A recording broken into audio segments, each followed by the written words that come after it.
バトニングとフェザースティックっていうのを、今からやります。上から叩く。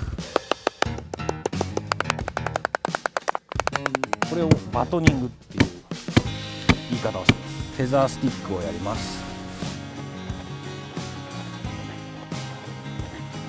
本当はね、こういうのは山にこもって黙々とね、何も考えずに無心でやるとすごいいいのができたりするんですけど、焚き火はいいですね。